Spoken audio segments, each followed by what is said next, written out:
I hope you are. Yes, Good doctor. afternoon to all of you. I hope you're healthy and safe. I'm Dr. Julio, as you say, from Brazil. I've been very well presented by my hosts.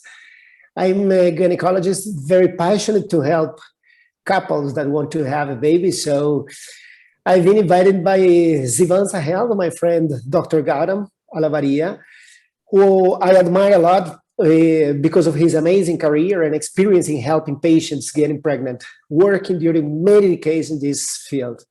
And today, I want to share with you my vision about what are the most important points to understand before passing through an in vitro fertilization treatment. Sometimes IVF treatment sounds like something very hard. It sounds sometimes unhuman, but I want you all to know that we doctors love babies, and what motivates us is to see you with your baby in your arms. We do all we can to guide you through the best path for you and your couple to get pregnant and to go home with your baby in your arms. Today we have just a few minutes, but there is just a topic that I would like to share with you so you can understand the most important point of your future IVF treatment. And I believe that the most important topic to be prepared for this step is what can we expect during your IVF treatment? In a few words, before you start the treatment, we have to understand what are the chances to get pregnant, and to understand that we should know first what is the meaning of one cycle. And an IVF cycle is what happens during one menstrual cycle, when we stimulate your follicles during 10 to 12 days using injections or oral medication or the combination of both. So we can stimulate all your follicles to grow, and then after 10 to 12 days, they are grown and with good chances to be mature. And if you don't know yet what is a follicle, it is a little black balloon in your ovaries, and I'm trying to be very simple to all the patients understand each step of this treatment. So the follicles are those black balloons that you see with liquid inside, and it's a little house of your eggs, and that is what you see when your doctor does an ultrasound. And at this moment, when your follicle have the proper size, we go to the laboratory, we aspirate the liquid of this follicle with those follicles, and with one follicle, we get one egg. So we can fertilize this egg with sperm of your partner. It may seem complicated, but it's a very simple procedure. You can do it with local anesthesia or can be asleep while we do the aspiration procedure. It depends on the clinic that you are attending. And this procedure is called egg retrieval. At this moment, we have to wait to see what happens with your egg when they are fertilized with your partner's sperm, or in case that you are single, this might be with donor sperm that we can use to fertilize it. But what can we expect from this procedure? Each fertilized egg is equal a baby born. So one egg means that I will have one baby born. Well, we have to understand that the natural human reproduction is very, very selective, and most of our embryos, most of our eggs do not generate a baby, most of them. Unfortunately, they will not be a baby born. We know that around 20 to 50% of each IVF cycle will result in a baby born. And this varies because mainly of the age of the female partner. And this point is that I would like to emphasize, because I know many of you are not yet preparing for treatment and may just be starting to understand how this works, how much it costs, and maybe in a few or many months, you will decide to start your treatment. And the very important thing in pregnancy chances is to start as soon as possible so you can get as much chances as possible to get pregnant. Because as soon as you reach medical guidance to start your treatment, higher are your chances to have a positive pregnancy result. Age, time spent before starting your treatment, time spent trying at home for more than a year or two, all this time pass faster than what we expect, is not helping us, is not helping in our chances to get pregnant. Before you hear what I will tell you about chance of getting pregnant, I would like to make you know that every one of you should discuss these chances with your case, with your personal doctor, because we can share general expectations here, but those may not apply to your personal situation and your real life. When we think in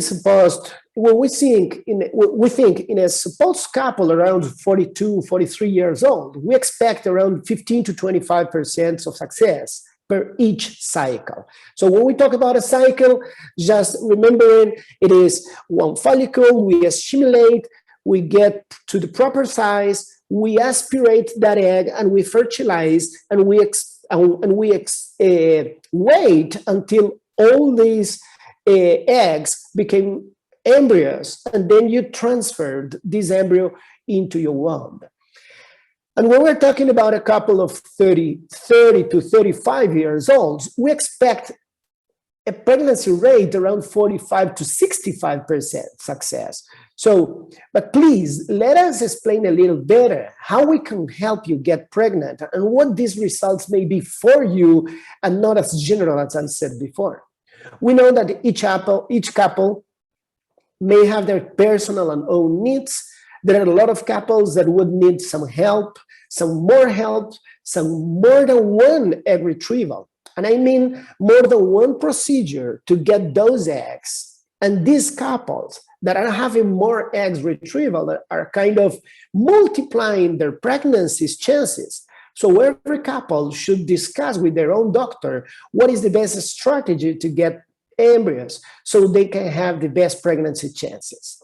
And as an example, when you are 38 to 39 years old and you are doing an IVF treatment, your chances per each embryo transfer may be around 25 to 30%. So that means that every time that we put an embryo into your uterus, it will give us like 1 in 4 or 1 in 3 positive pregnancy results. And for each age group, we may insist in trying to get more eggs with one more egg retrieval. I mean, with more menstruation cycles that we can stimulate to get more and more eggs retrieved. So we have more chances to get embryos. So you can have more chances to get pregnant.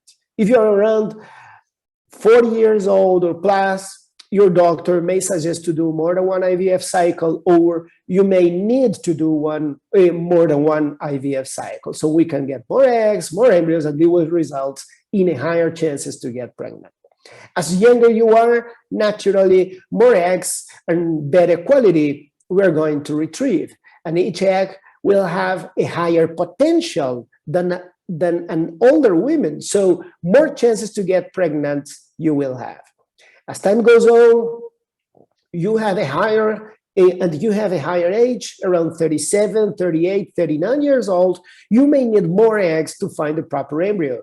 And we have to expect that we may need more egg retrievals that will get us a golden embryo, that will be your future baby. For today, I believe you received a very important information. And we all should know that all the effort from you, the couple that are trying to get pregnant, and from us, doctors that are trying to guide you, the main objective is to make you happy when your baby is born. The path might be difficult emotionally, physically, sometimes economically in some countries, but the happiness of having a baby in your arms surpasses all this effort during the treatment. So the main message that I would like to share with you today is that you will have to understand, after knowing all these steps of stimulation, getting your eggs, fertilization of your eggs, expecting the embryos and then the transfers, the most important, I believe, that is to understand what are the chances for your case that you will have with that embryo transfer. Because emotionally, we know that the most difficult moment is when we have a negative result in your pregnancy test. So having very clear information about what are the chances will help you to understand that sometimes you will have to do a better effort and maybe more egg retrievals or maybe more embryo transfers to get your positive result and to get your baby. I'm very happy to finish now, and I will give the words to Dr. Gautam Allahbadia. I hope you all someday get pregnant if that is your dream. Thank you.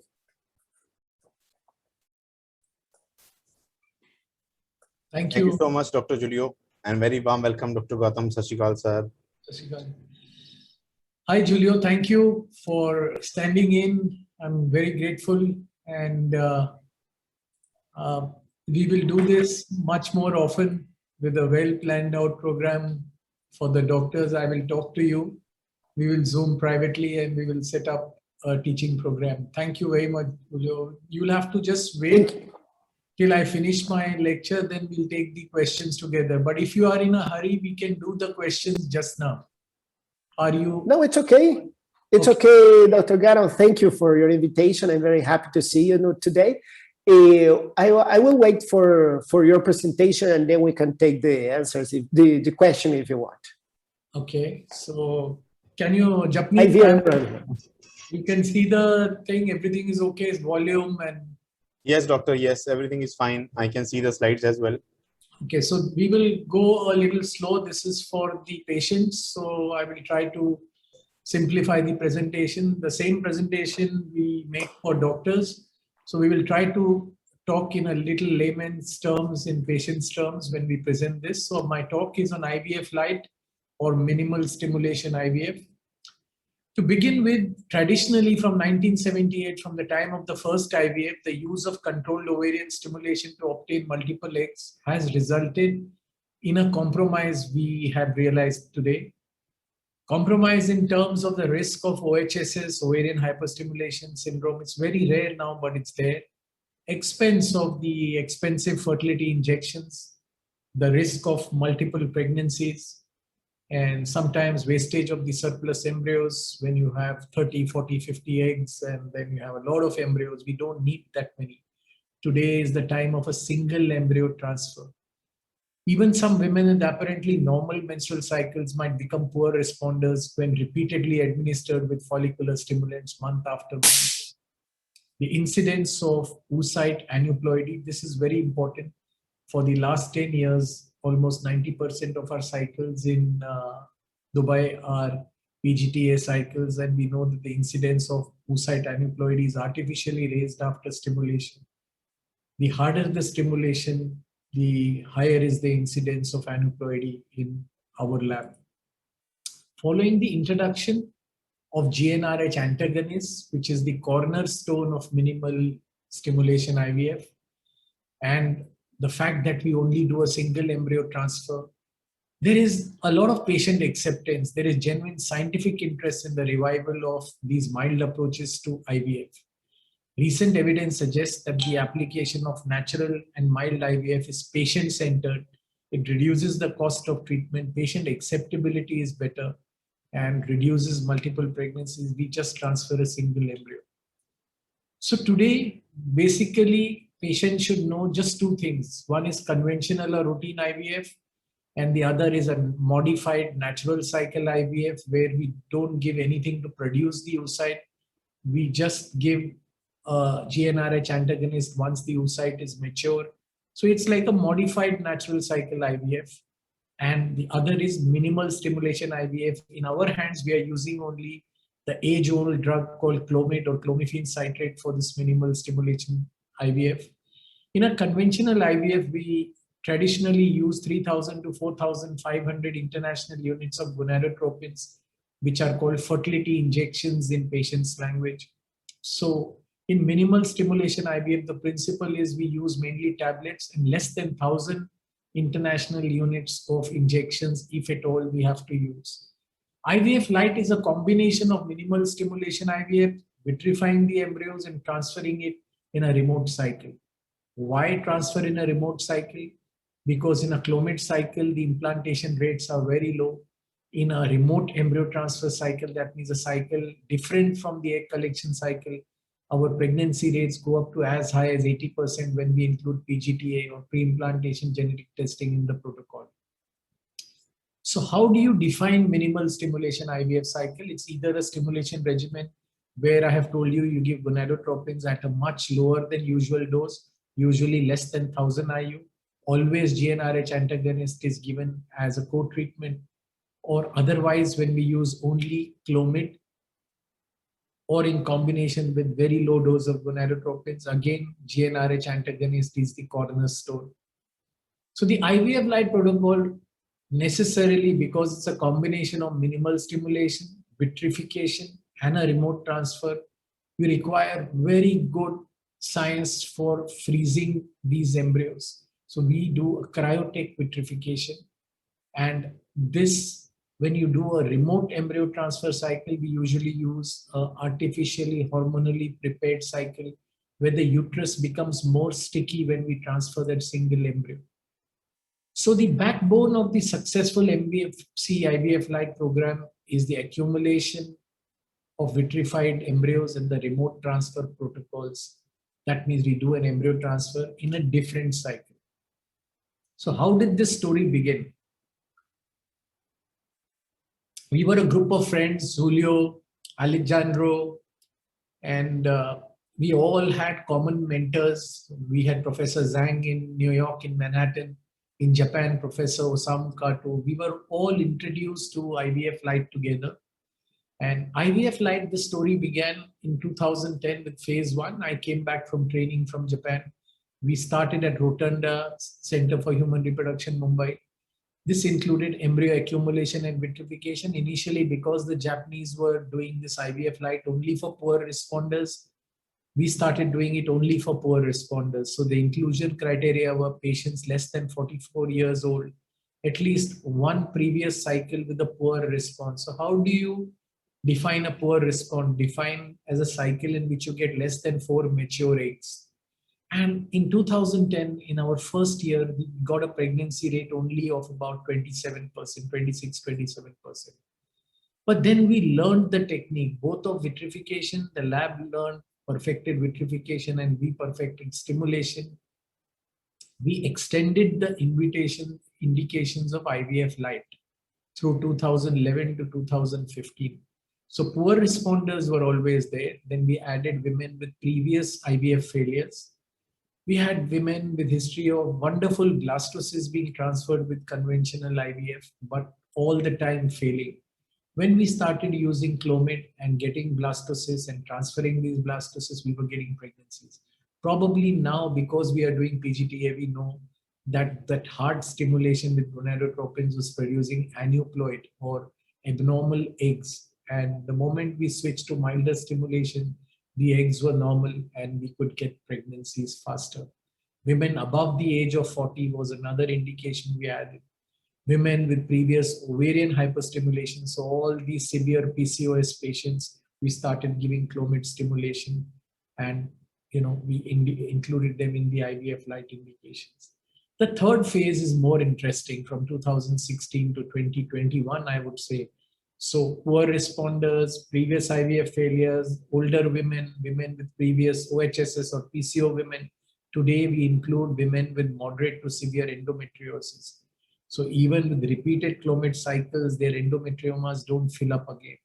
Obese women, Professor Zhang published elegant papers on this subject, which said in obese women, if you stimulate with gonadotropins, they bring out abnormal, poor quality eggs. The same women, if you give clomid, they start producing better quality eggs. And simply in India and other resource poor countries where patients cannot spend on fertility injections, we did entire IVF cycles using just clomiphene citrate and got wonderful blastocysts and as good pregnancy rates. So this slide is essentially for doctors, but patients can also know what it includes. So it includes taking clomid, the pills from day 2 right up to day 10. And then you add the fertility injection, very small dose. I've told you totally about 900 international units. up to the egg maturity till the size is 22, 23 millimeters. Always antagonist is added as a part of the therapy. And then once the eggs are matured, you give an HCG. Now we give decapeptyl, we trigger ovulation and do an egg pickup 34 hours later. And then the rest of the IVF is like conventional IVF. So we did a trial in India for the first time. There was no such trial of accumulating embryos with serial minimal stimulation cycles.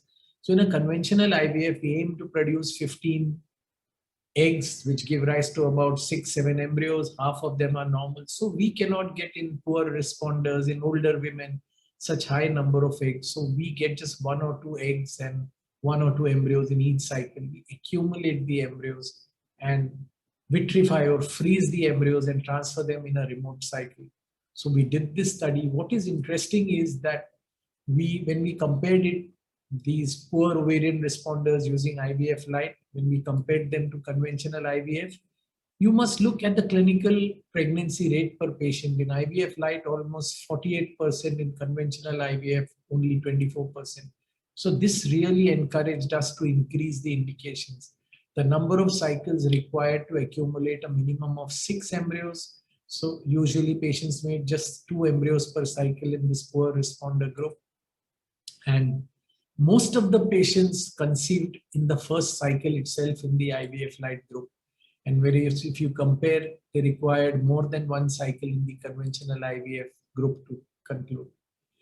So this is a very important slide written in a non-medical language. So you must read with me. Unlike standard stimulation protocols, minimal stimulation protocols do not require a resting cycle between 2 treatment cycles. They are running a race against time, these women with poor ovarian reserve, and should have back-to-back consecutive cycles before their follicular reserve is depleted.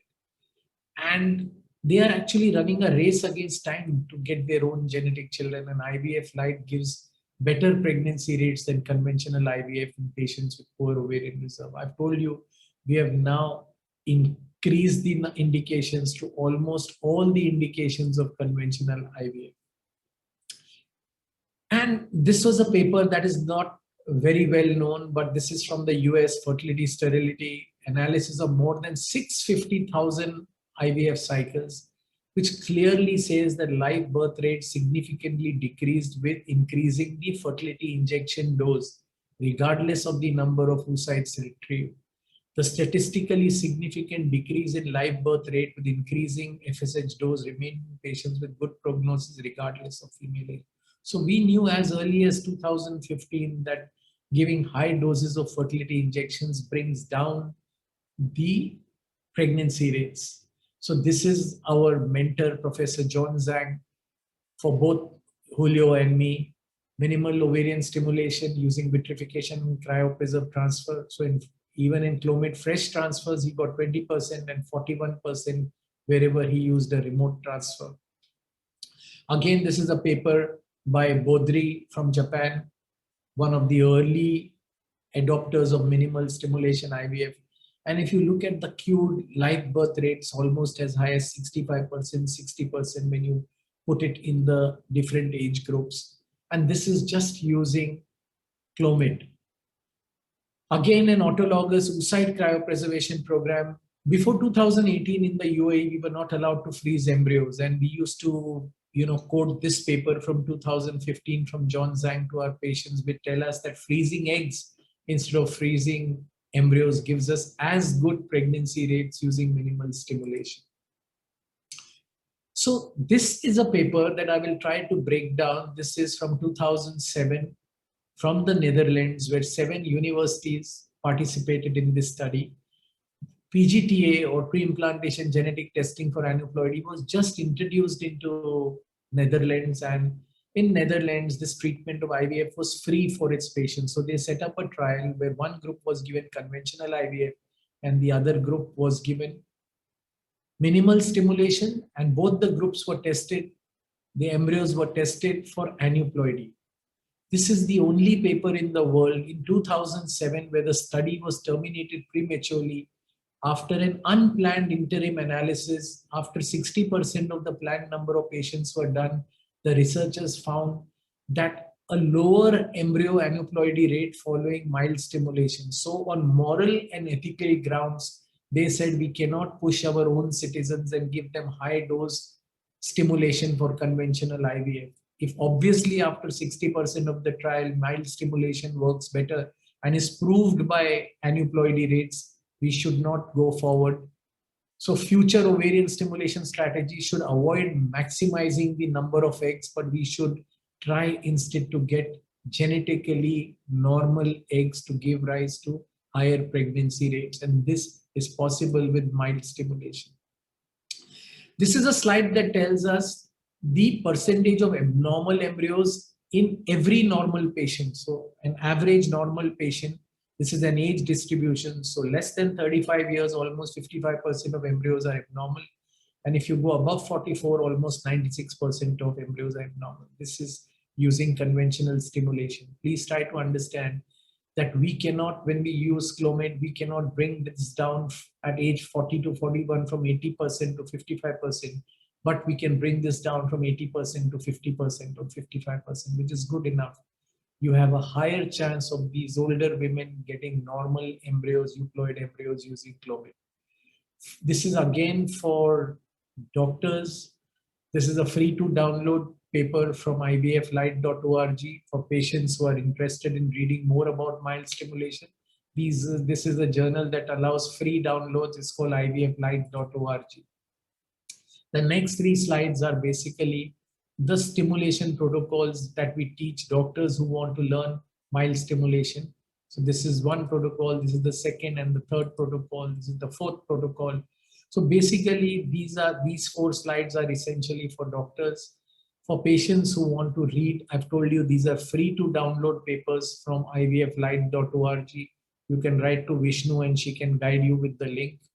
And so what is the UAE IVF Lite experience in Dubai in MMC IVF? Unlike standard stimulation protocols, minimal stimulation protocols and natural cycle IVF are done alternately between two treatment cycles. We have experience in a little over 200 patients. We vitrify and accumulate oocytes embryos over a few months till we collect 13, 14 eggs or 6, 7 biopsied vitrified blastocysts. We transfer a single euploid, a genetically checked embryo, and we have got consistent clinical pregnancy rates in excess of 60%, even in classical poor prognosis patient groups with very low AMH and patients above 40 years of age. So this is real progress. This is how pre-implantation genetic testing, when you combine it with IVF Lite, helps us give pregnancy rates as good as 25-year-olds. Thank you for a patient hearing.